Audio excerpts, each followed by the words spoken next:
కీర్తనకారుడు దావీదు రాసిన కీర్తనలు మరి 37వ అధ్యాయము 5వ వచనం మరి ఒకసారి చదువుకుందాం. 37:5 చదువుకుందాం. చదవండమ్మా. నీ మార్గమును యెహోవాకు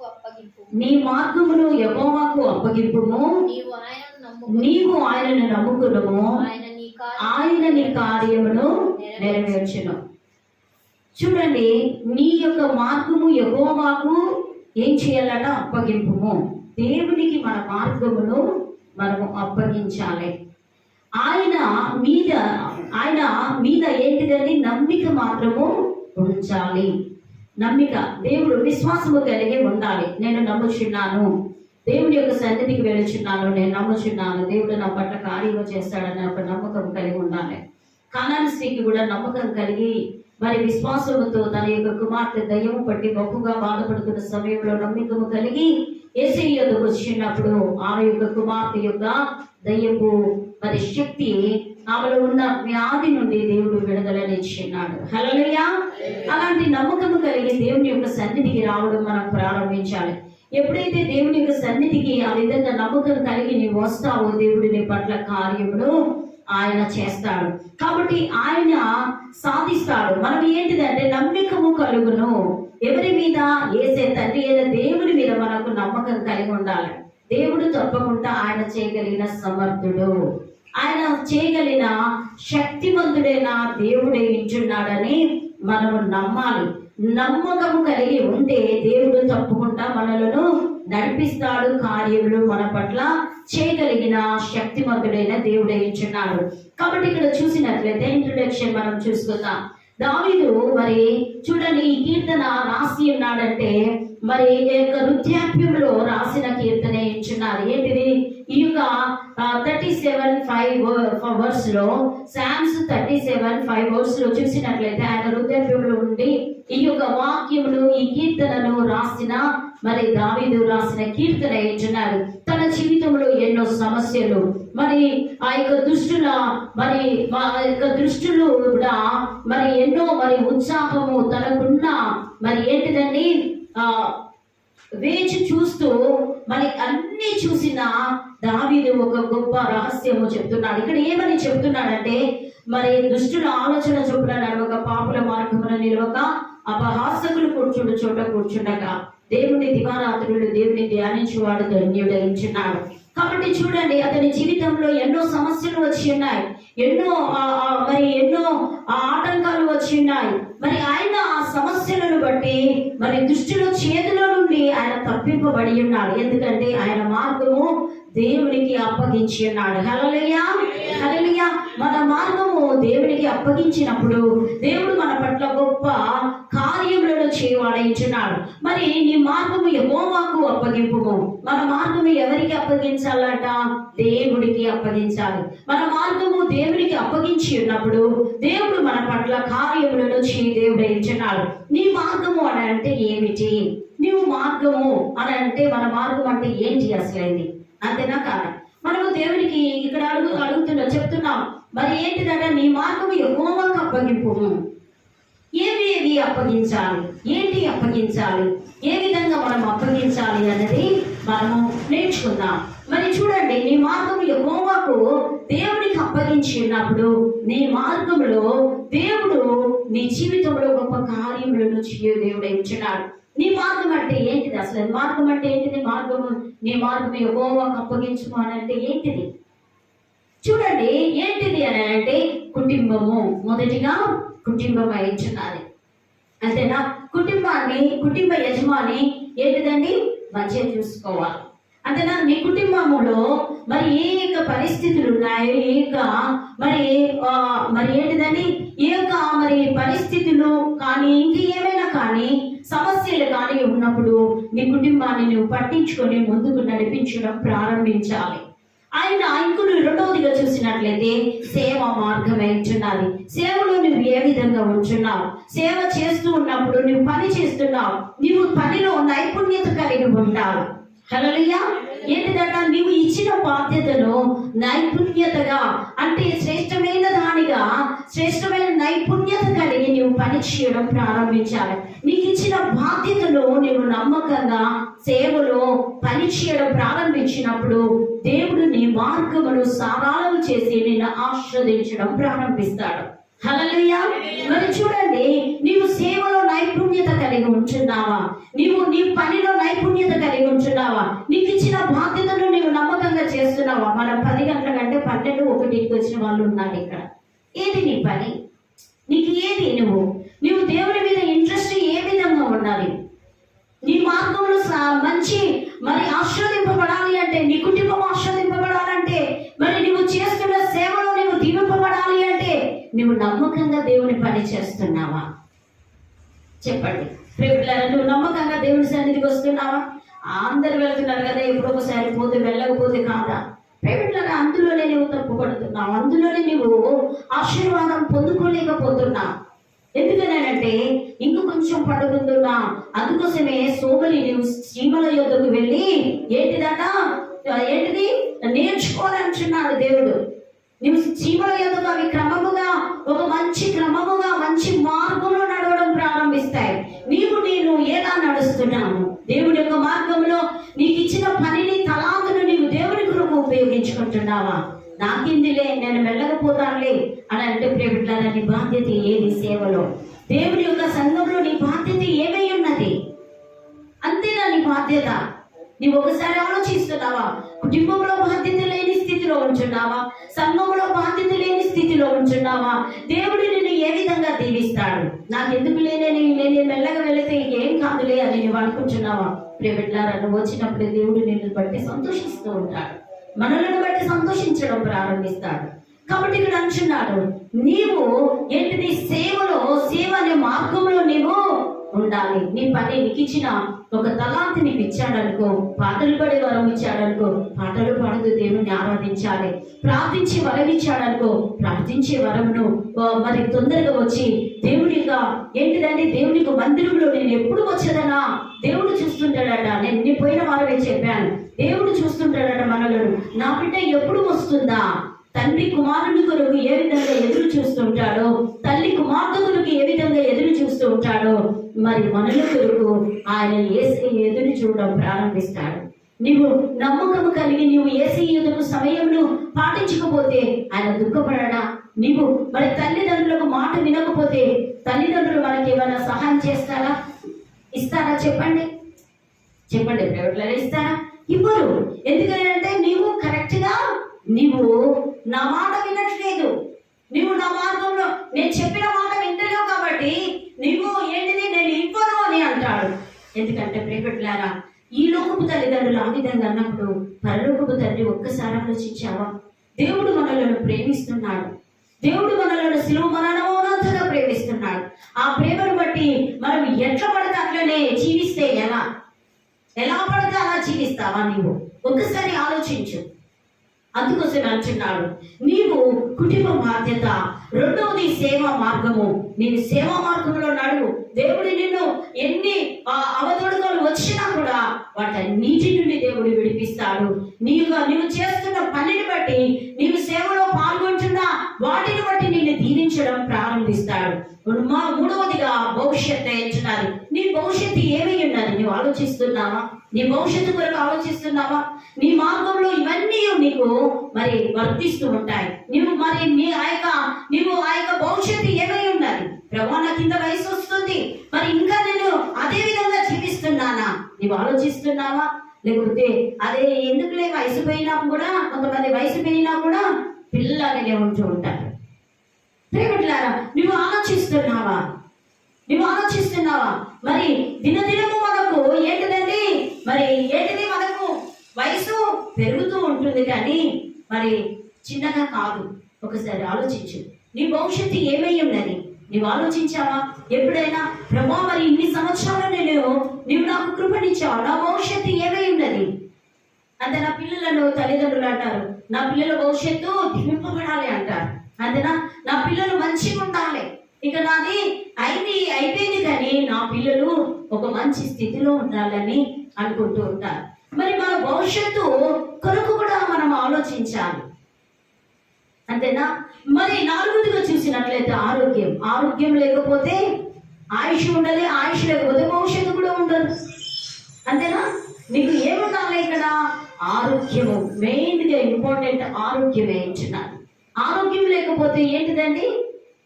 ఆయుష్ ఉంటుందా? నువ్వు ఎన్ని పనులు చేసినా, నువ్వు ఎంత చేసినా కూడా నీకు ఏంటిదండి? ఆరోగ్యం లేకపోతే వేస్టే. కాబట్టి నువ్వు ఆరోగ్యాన్ని కూడా చూసుకోవాలి. యేసయ్యా నాకు ఆరోగ్యమును కూడా, మంచి ఆరోగ్యమును కూడా దయచేయి ప్రభువా అని మరి నీవు దేవునికి ప్రార్థన చేయడం ప్రారంభించాలి. ఐదవదిగా చూసినట్లయితే పిల్లల యొక్క భవిష్యత్తు. నేను ఇంతకు ముందే చెప్పాను, పిల్లల యొక్క భవిష్యత్తు.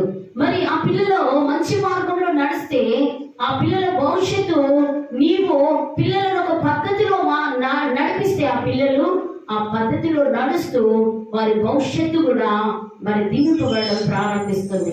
మరి మనం మరి కొంతమంది భక్తులు చెబుతూ ఉంటారు, మరి అమెరికాలోనంట 15 సంవత్సరాలు రాగానే పిల్లలు నొట్టిగా ఉంచారంట. ఏంటిదట? వాళ్ళకు బాధ్యత అనేది, అరే బాబు నీ కాళ్ళ మీద నువ్వు నిల్చోరా బాబు అని చెప్తారంట. నీ కాళ్ళ మీద నువ్వు నిల్చో అమ్మ అని చెప్తారంట. 15 సంవత్సరాలు రాగానే వాళ్ళు ఏంటిది? ఉద్యోగానికి వెళ్ళడము, పనులకు వెళ్ళడము జరుగుతూ ఉంటుందంట. కాబట్టి ఏంటిదండి? వారి భవిష్యత్తు వారి చేతిలో ఉంది, అంతేనా? పిల్లల భవిష్యత్తు కూడా నీ యొక్క చేతిలో ఉంది. పిల్లలను నువ్వు ఎలా పెంచితే అలా పిల్లలు మరి ఏంటిదండి? ఆ పిల్లలు ఆ విధంగా నడవడం ప్రారంభిస్తారు. మరి ఇంకొకటి చూసినట్లయితే ఆరోదిగా ఆర్థిక సమస్య. చాలా మందికి ఆర్థిక సమస్యలతో బాధపడుతూ ఉంటారు. నిజమేనా? ఎందుకు బాధపడుతూ ఉంటారు? నీ యొక్క మార్గము యెహోవాకు అప్పగించడం లేదు, నీ మార్గము దేవునికి అప్పగించడం లేదు. కాబట్టి మనం ఏంటిదండి? ఆ యొక్క సమస్యల గురించి బాధపడుతుంటాం. ప్రభా ఇప్పుడు నేను ఏ విధంగా కట్టాలి? ఈఎంఐలు ఏ విధంగా కట్టాలి? మరి నా పరిస్థితి ఏంటి? మరి ఇల్లు చూస్తే ఈ విధంగా ఉంది, కుటుంబం చూస్తే ఈ విధంగా ఉంది, నా పరిస్థితి ఏంటి ప్రభు అని మరి చాలా మంది ఏంటిదండి? చాలా మంది ఆర్థిక సమస్యలతో బాధపడుతుంటారు. ఆర్థిక సమస్యలన్నిటి నుండి విడుదల పొందుకోవాలంటే, ఆయన దక్షిణ హస్తముతో నేను దీవించాలంటే ఆయన మార్గంలో నడవడమే ఒక్కటి గొప్ప ఇంపార్టెంట్ అయ్యించున్నారు.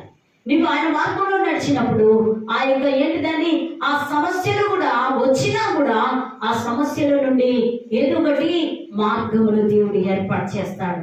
ఆ మార్గం నుండి ఆ యొక్క మార్గం నుండి ఏర్పాటు చేసి నిన్ను దీవించడం ప్రారంభిస్తాడు. కాబట్టి నువ్వు ఒకసారి ఆలోచిస్తున్నావా? అదే విధంగా మరి చూడండి, సామెతలు 16:3 చదువుదాం. సామెతలు 16:3 చదువుకుందాం. 16వ అధ్యాయము 3 చదువుకుందాం. నీ పనుల భారము యెహోవా మీద ఉంచుము, అప్పుడు నీ ఉపదేశములు సఫలమగును. హల్లెలూయా, హల్లెలూయా. ఇక్కడ ఏమైనా చెప్తున్నాడు? ఈ యొక్క సొలొమోను రచించిన ఈ యొక్క సామెతల్లో ఏమని చెప్తున్నాడంటే చూడండి, ఎంత మంచిగా చెప్తున్నాడు. నీ పనుల భారము యెహోవా మీద ఉంచుము. ఎవరి మీద ఉంచాలి? మన పనుల భారం. ఎందుకు చర్చికి రాలేదమ్మా అంటే, నాకు చాలా పని ఉన్నదమ్మా. ఏం పని లేదు, అంతేనా? తిరుగుడు పనులు కొంతమంది, అంతేనా? బద్ధకముతో కూడా బద్ధకస్తుడట ఏంటిదండి? ఏమి సోమరి ఏమి కూడా చేయలేడంట. ఒక పంచువాలిటీ అనేది, ఒక క్రమం అనేది ఉండాలి.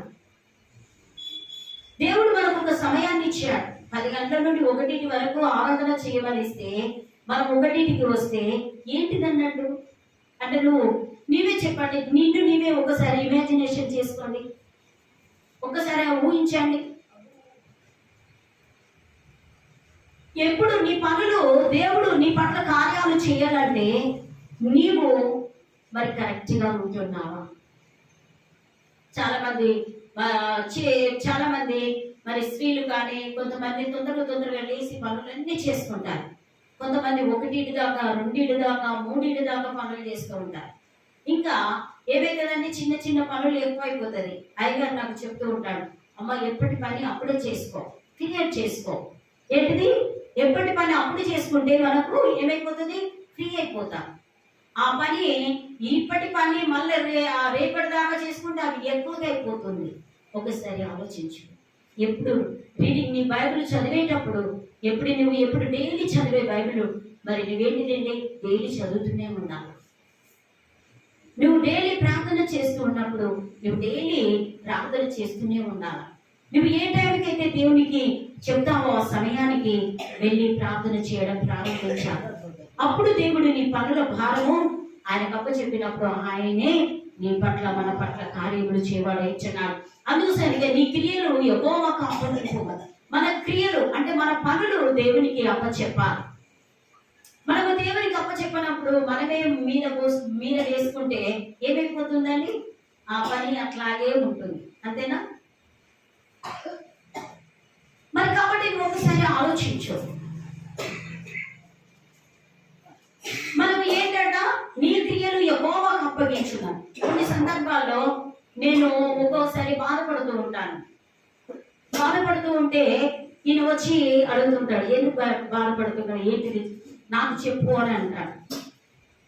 ఏంది చెప్పేది తీయని నేను చెప్పననుకో అది ఇంకా ఏమైపోతుంది, టెన్షన్ అయిపోతూ ఉంటుంది. మనం చెప్పినామనుకో చెప్తాడు, నేనున్నా కదా, నువ్వు ఎందుకు భయపడుతున్నావు, ఏదో ఒకటి అయితే మార్గం అయితే ఏర్పాటు చేస్తాడు కదా. అంతేనా కాదు? ఇప్పుడు ఇంటి యజమానికి మనం చెప్పినప్పుడు ఆ ఇంటి యజమాని ఏదో ఒకటి మార్గమును మనకైతే ఏర్పాటు చేస్తాడు కదా. మరి మొన్నటి దినం నేను 45,000 ఏంటిదంటే అది క్రెడిట్ కార్డుకి కట్టాలి. ఇంకా టైం ఉంది అనుకో, ఉంది. మరి నేను ఒక్కదాన్ని చేయాలంటే నేను చేయలేను.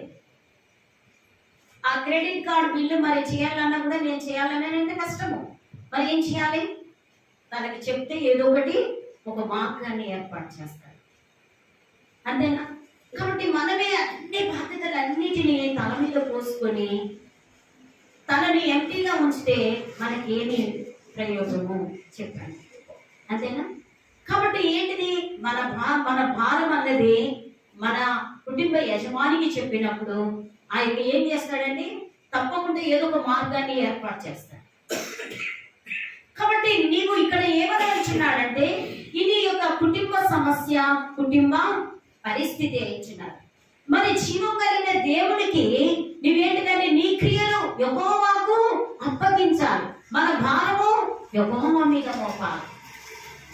ప్రభువా నా వల్ల కాదు ప్రభువా, ఇదిగో నేను ప్రార్థన చేస్తున్నాను, ఇదిగో మరి నీవు మాత్రమే బాధ్యత నా పట్ల, నా కుటుంబం పట్ల, మరి ఏంటి నా సమస్యల పట్ల, మరి నా ఆర్థిక సమస్యల పట్ల ప్రభువా నా భారం నీ మీద మోపుతున్నాను, నేను ప్రార్థన చేస్తున్నాను, నేను ఫ్రీ అయిపోతున్నాను అన్నప్పుడు దేవుడే మన బాధ్యతను తీసుకుంటాడు. హల్లెలూయా. ఏంటిది నువ్వు చేసే పని? ఏంటిది క్రియలు అంటే? ఏంటిది పని? ఏంటిది? ఏ పని చేయాలి, ఏ పని చేయాలి చెప్పండి. ముచ్చట్లు పెడదామా ఇతరులతో? టైం పాస్ చేస్తామా ఇతరులతో? చెప్పండి. నీ బాధ్యత ఏంటిది? నువ్వు ఒక విశ్వాసిగా ఉంటున్నా, నువ్వు దేవుని బిడ్డగా దేవుని కుమారుడిగా ఉంటున్నా, నీ బాధ్యత ఏంటిది చెప్పండి. నీ పని ఏంటిది చెప్పాలి. చెప్పట్లేదు మీరు. నీ పని ఏంటిదమ్మా? లేదా నోరు లేదా? మీ పని ఏంటిది చెప్పండి. చెప్తలేదు. కాము ఊరుకోవడమా నీ పని? నవ్వడమా నీ పని? ఏంటిది నీ పని? చెప్పాలి, గట్టిగా చెప్పాలి. ఏంటిది నీ పని? ఇప్పుడు ఒకరి మీద బాధ్యత చెప్పినప్పుడు మరి నీ పని ఏంటిది? ప్రార్థన. దేవుడి దగ్గర నువ్వేం చేయాలి? ప్రార్థన చేయడం ప్రారంభించాలి. దేవుడే సమస్తమును చేయగలిగిన సమర్థుడే ఇచ్చున్నాడు. నీ క్రియలు యెహోవాకు మనము బాధ్యత తీసుకోవద్దు. అన్నిటికీ నేను ఇప్పుడు ఈ చర్చ్ కట్టాలని మేము అనుకున్నాం అనుకో, మా బాధ్యత మేమే మా మీద వేసుకుంటే మా దగ్గర పడుతుంది. కానీ దేవుడు యెహోవా ఇల్లు కట్టించని ఎడలా కట్టువాని ప్రయాసం వ్యర్థము. దేవునికి అప్ప చెప్పాలి మన బాధ్యత.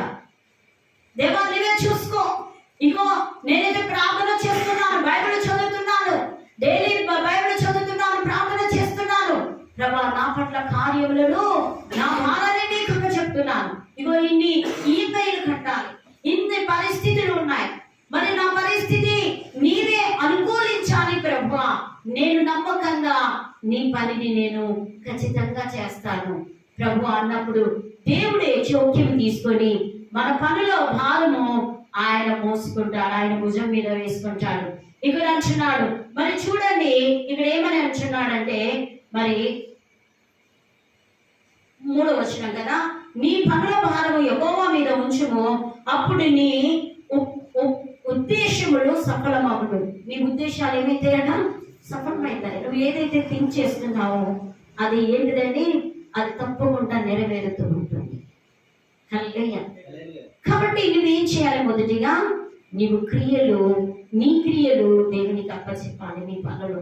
అదే విధంగా నీవైతే ఏదైతే ఉద్దేశిస్తున్నావో, ఏదైతే యోచిస్తున్నావో, ఒకవేళ మరి ఫ్యామిలీ వాళ్ళు ఏంటంటే ఆర్థిక పరిస్థితులతో ఆలోచిస్తూ ఉంటారు. ఇప్పుడు క్రిస్మస్ వస్తుంది, పిల్లలకు బట్టలని, మరి అన్ని డబ్బులు కావాలి, ప్రతిదీ కావాలి, మరి ఆ సంఘంలో ఉన్న వారికి సంఘంలో ప్రతి వస్తువులు కావాలి అని ఉంటాయి. అంతేనా కాదా? నువ్వు యోచిస్తూ ఉంటావు. ఇది మనము దేవుని మీదే ఆ భారము దేవుని మీద వేసామనుకో, ప్రార్థన చేస్తున్నామయ్యా మా పరిస్థితి ఈ విధంగా ఉంది, నువ్వు మాత్రమే సహాయం చేయవాడవే ఇచ్చున్నావు, నిన్ను మేము ఆశ్రయిస్తున్నాం ప్రభా, నువ్వు మాకు సహాయంగా ఇచ్చే ప్రభా అన్నప్పుడు ఏంటిదండి, నీ ఉద్దేశాలన్నీ సఫలమవుతూ ఉంటాయి. నువ్వు ఏదైతే యోచిస్తున్నావో అది దేవుడు స్థిరపరుస్తాడట. హల్లెలూయా, హల్లెలూయా. ఏదానికి విరోధి అయిన సాతానుడు ఏంటిది, వాటిని నువ్వు శోధించకుండా ఉండాలి అని అంటే ఎవరి ద్వారానో శోధిస్తూ ఉంటాడు. మన కుటుంబంలో ఉన్న వారి ద్వారానో శోధిస్తాడు, ఇతరుల ద్వారానో శోధిస్తాడు, నిన్ను ప్రార్థన చేయకుండా చేస్తూ ఉంటాడు, బైబిల్ చదవకుండా చేస్తూ ఉంటాడు, ఏదో ఒకటి నీకు ఏంటిదండి నిద్ర అనే భారమును కూడా ఇచ్చి ప్రార్థన చేయకుండా చేస్తూ ఉంటాడు. ఏదో ఒక సమస్య పెట్టి ఆ సమస్య కొరకే నీవు ఆలోచించే విధంగా నిన్ను చేయడం ప్రారంభిస్తుంటే నువ్వు మెలకువగా ఉండి ఏ విధంగా ప్రార్థన చేస్తావు, మెలకువగా ఉండి ఏ విధంగా దేవుని ఆరాధిస్తావు? ఆరాధించలేవు. ఎందుకంటే నువ్వు నిపరమైన బుద్ధి కలిగి మెలకువగా ఉండట్లేదు కాబట్టి, నీ భారం దేవుని మీద మోపట్లేదు కాబట్టి నీకే నువ్వే చూసుకుంటున్నావు. నేనున్నా కదా, నేను చేసుకుంటా కదా అనుకుంటున్నావు. కానీ ప్రియపెట్టారా, నీవు దేవుణ్ణి ఆయన రక్తము చేత కడగబడిన నీవు దేవుని మీదనే ఆనుకోవడము, నమ్మిక ఉంచడం ప్రారంభించాలి.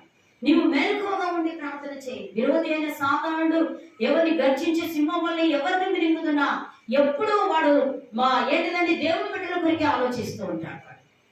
ఎప్పుడు దేవుని బిడ్డల కొరికి ఆలోచిస్తూ ఉంటాడు. వారి యొక్క క్రియలను, వారి క్రియలను లయపరచాలి అని అంటే నువ్వేం చేయాలి, నీవు దేవుని యొక్క మందిరములో, దేవుని యొక్క సన్నిధానంలో నీ మనస్సుని నిలుపుకొని నువ్వేం చేయాలండి, మరి మెలకువగా ఉండి ప్రార్థన చేయాలి. అపవాదిని జయించాలంటే ప్రేమిట్లారా నీవు ప్రార్థన చేయడం ప్రారంభించాలి.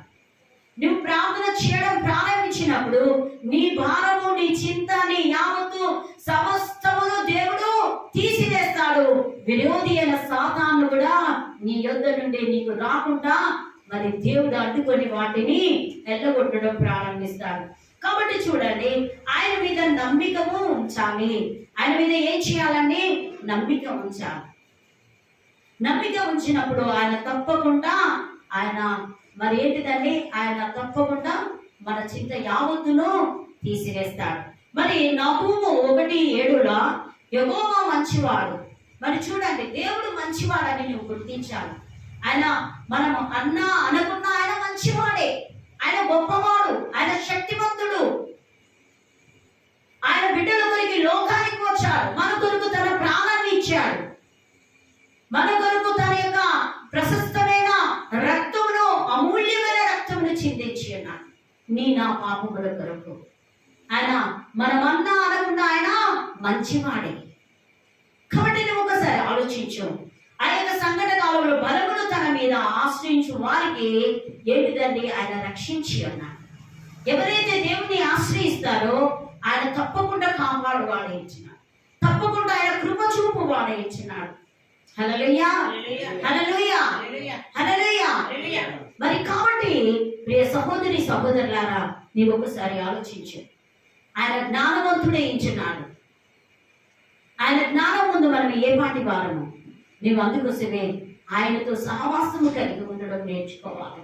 ప్రభా, నేను నీ మీద నమ్మిక ఉంచి ఉన్నాను, నిన్ను ఆశ్రయిస్తున్నాను ప్రభా, నీవు నాకు నీవు నాకు సహాయం చేయి ప్రభు అని ప్రార్థన చేసినప్పుడు తప్పకుండా ఆయన నీ పట్ల గొప్ప కార్యములు చేస్తాడు. ఆయన సాధిస్తాడు. దేవుడు చివరికి పని పూర్తిగా చేసే వరకు నీకు తోడుగా ఉంటాడు. హల్లెలూయా. చప్పట్లు కొట్టి దేవుడిని మాట్లాడతాను. గట్టిగా చప్పట్లు కొడదాం.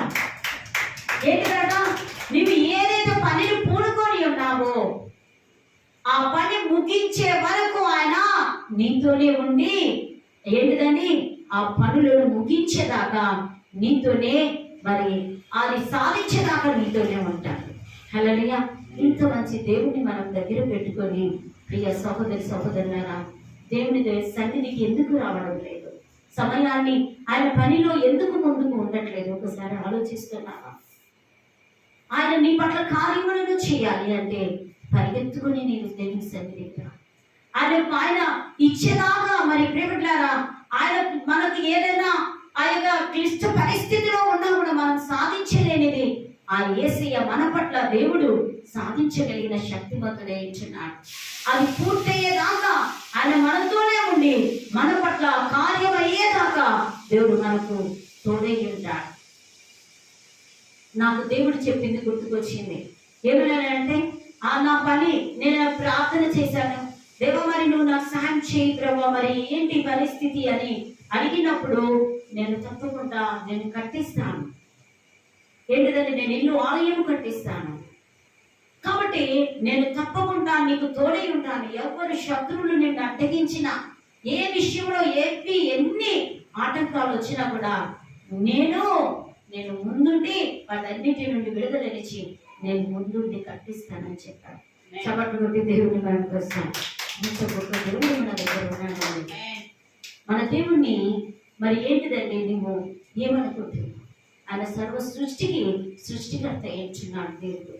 కాబట్టి మనం ఏంటిదట, ఆయన చేసిన దేవుడు చివరి వరకు మన పని ఏంటిదండి పని ముగించే వరకు మనకు తోడుగా ఉంటాడు. నువ్వు ఏ పని అయితే పూనుకొని ఉన్నావో ఆ పని పూర్తిగా వరకు మనకు తోడుగా ఉంటాడట. మనము చేసిన పని అప్పగించి మనం అప్పగించినప్పుడు ఆయన వృధా చేయడు. నీ పట్ల వృధా కాదు, నీ ప్రయాసము అది వృధా కాదు ప్రియబిడ్డలారా. మేము ఇన్ని సంవత్సరాల నుండి బాధపడుతున్నాం కదా, ఇన్ని సంవత్సరాల నుండి మేము ప్రార్థిస్తున్నాం, మాకు నమ్మకం ఉంది, మా యొక్క ప్రయాసము వ్యర్థం కాదు, వృధా కాదు. తప్పకుండా ఆయన మమ్మల్ని దీవిస్తాడు. ఒకనొక రోజున తప్పకుండా మమ్మల్ని గొప్పగా ఆశీర్వదిస్తాడు. హల్లెలూయా. అంతే, మన ప్రయాసము వృధా కాదు. మన విషయాలు ఏకంగా ఆయన చేతిలోనే జరుగుతాయి. ఏ విషయమైనా ఆయన చేతిలోనే జరుగుతాయి. మన పనులు మనం అనుకుంటాం మనమే ఓనుగా చేస్తున్నాం అని అనుకుంటాం, కానీ కాదు. మన పనులు ఆయన చేతిలో నుండే జరుగుతాయి. శత్రువులను అడ్డుకున్న దేవుడు తన నిర్ణయాన్ని మార్చాడు. ఏంటిదండి? మార్చాడు. ఏంటిది? శత్రువులు మన మీద అడ్డుకుంటున్నారు అనుకోండి, మన మీద పగవారు, మన శత్రువులు ఎవరండి? అపవాది అయినా సాతానుడి, అంతేనా? ఏంటిది? ఆ శత్రువులను దేవునికి అప్పచెప్పాలి. దేవుడే ఏంటిది వాటి నుండి దేవుడే తీసేస్తాడు. హల్లెలూయా. శత్రువుల చేతిలో నుండి నిన్ను విడిపించి గొప్ప చేస్తానని చెప్తున్నాను. కాబట్టి నీ పని భారము దేవునికి అప్పచెప్పాలి. కాబట్టి ఫిలిప్పీయులకు రాసిన 1వ అధ్యాయము, ఫిలిప్పు 1:6 చదవండి.